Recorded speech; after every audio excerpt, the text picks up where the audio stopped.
থেকে নারী সমিতির ট্যাক্স নিত, চাঁদা নিত, রাজ্য সরকারের বিশেষ তহবিল,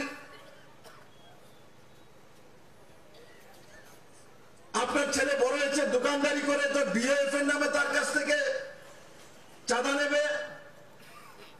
আপনার পরিবারের কেউ সরকারি চাকরি করে, তো তার নামে হকবার নামে চাঁদা নেবে। আর আজকে যদি মহারাজগঞ্জে এটা সিপিএম এর কোন কার্যক্রম হতো আর সিপিএম এর রাজত্ব হতো, তো সমস্ত দোকান থেকে 7 দিন আগে থেকে চাঁদা তোলা শুরু করে দিত। সমস্ত দোকান থেকে, প্রত্যেকটি দোকান থেকে। এখন আপনারা এই কার্যক্রম করেছেন, আপনারা নিজেদের ইচ্ছা করেছেন। আপনাদেরকে এসে রাজীব ভট্টাচার্য এখানে চাঁদা তুলে কার্যক্রম করার আয়োজন করেননি।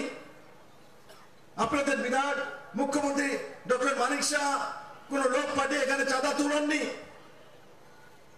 কিন্তু কমিউনিস্ট থাকলে, কমিউনিস্ট যদি এই রাজ্যে থাকতো, আজকের এই কার্যক্রম হচ্ছে, তো 7 দিন আগে থেকে মহারাজগঞ্জ বাজারের প্রত্যেকের দোকানে দোকানে এক একটা স্লিপ পাওয়া যেত, সেখানে লেখা থাকতো কাকে কত টাকা চাঁদা দিতে হবে।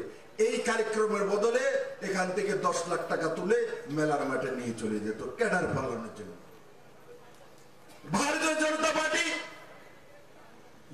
জনতা পার্টি আপনাদেরকে জিএসটি দিয়েছে। ভারতীয় জনতা পার্টি আপনাদেরকে সহজ সরল ভাবে ইনকাম করার জন্য পদ্ধতি লাগু করেছে, সরলতম পদ্ধতি নরেন্দ্র ভাই মোদী ত্রিপুরা সরকার লাগু করেছে। আপনাদের লোনের সহজ কিস্তিতে লোন নিতে পারে তার ব্যবস্থা করেছে। আমি মুখ্যমন্ত্রী থাকাকালীন আমার মনে আছে, যতবার আমরা ব্যাংকিং সেক্টর তো মিটিং করতাম, তখন আমি বলতাম ব্যাংক ম্যানেজারদেরকে, বলে যাও দোকানদার কাছে যাও, এদেরকে জিজ্ঞাসা করো কার লোন লাগবে, কার দোকান ভালো চলছে, তাকে লোন দিন। চেষ্টা তো করেছি।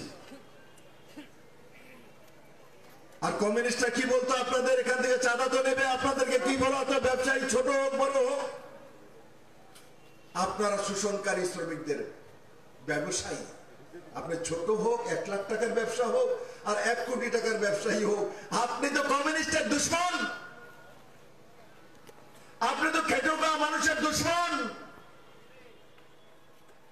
আপনি তো ব্যবসায়ী কম, বানিয়া কম। আপনাদের বিরুদ্ধেই তো কমিউনিস্ট পার্টি তৈরি হয়েছে। শ্রমজীবী মানুষের জন্য কমিউনিস্ট পার্টি। এই তো সারা ত্রিপুরা রাজ্যে 25 বছর যাবৎ, 10 বছর আগে 35 বছর যাবৎ ত্রিপুরা মানুষ তাদেরকে মেনে নিয়েছিল।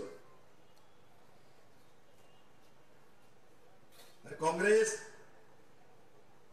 যাদেরকে এরা বুর্জোয়া বলতো, যাদের সঙ্গে মহারাজগঞ্জ বাজার বিদ্যায় আশিস বাবু, তাদের সঙ্গে বহু মারপিট হয়েছে। বিপ্লব দেবের সঙ্গে মহারাজগঞ্জ বাজার কারোর মারপিট হয়নি, কোনো মাইকালাল বলতে পারবে না। কিন্তু আশিস বাবুর ভাইদের সঙ্গে কমিউনিস্টের সিটু নেতাদের এখানে মারপিট হতো। এখন আশিস বাবুকে প্রার্থী করে জিতেন বাবু, মানিক বাবুরা কাঁধে করে বেড়াচ্ছে, কাঁধে তুলে নিয়ে বেড়াচ্ছে। কালকের এক বক্তব্য দেখছিলাম মানিক সরকারের, বলছে সময়ের দরকার,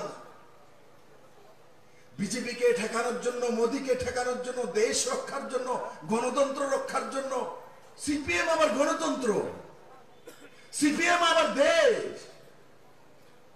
আপনারাই তো ত্রিপুরাতে তো এই আশিস বাবুরাই তো স্লোগান তুলতো, চীনের দালাল চীনে যাও, দেশ আমাদের গড়তে দাও।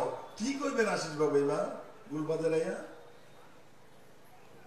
চীনের দালাল চীনে যাও, দেশ আমাদের গড়তে দাও। দেশ গড়ি না, কংগ্রেসের দলের অবস্থা কি? সিপিএম এর কান্দ বিয়ে